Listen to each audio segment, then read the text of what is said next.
திருவண்ணாமலை மாவட்டம் வந்தவாசி அருகே தொடர் பாதிக்கப்பட்ட விவசாயி மழை காரணமாக 100 ஏக்கருக்கும் அதிகமான பாதிக்கப்பட்ட விளை நிலங்களில் தண்ணீர் தேங்கியதால் நெல், கடலை உள்ளிட்ட பயிர்கள் மூழ்கியுள்ளன.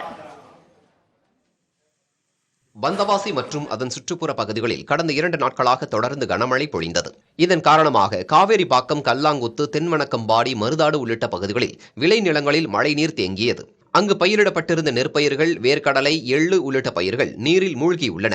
விளைநிலங்களில் தேங்கியுள்ள நீரால் பயிர்கள் அழுகும் அபாயம் ஏற்பட்டுள்ளதாக விவசாயிகள் வேதனை தெரிவித்துள்ளனர். பெஞ்ச மழையில் இதுவரைக்கும் பார்த்துறாத வெள்ளம், பயங்கரமான வெள்ளம். இது எங்கள் பக்கம் அந்த வழி வராது. காவெல்லாம் ஆக்கிரமிப்பு பண்ணிட்டு இருந்தனால அந்த தண்ணி வழி வசதி இல்லை.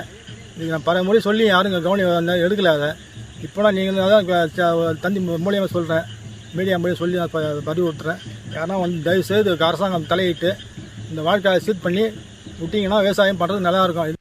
மழை நீரில் அழுகிய பயிர்களுக்கு நிவாரணம் வழங்க வேண்டும் என வேளாண் துறை அதிகாரிகளிடம் விவசாயிகள் கோரிக்கை விடுத்துள்ளனர்.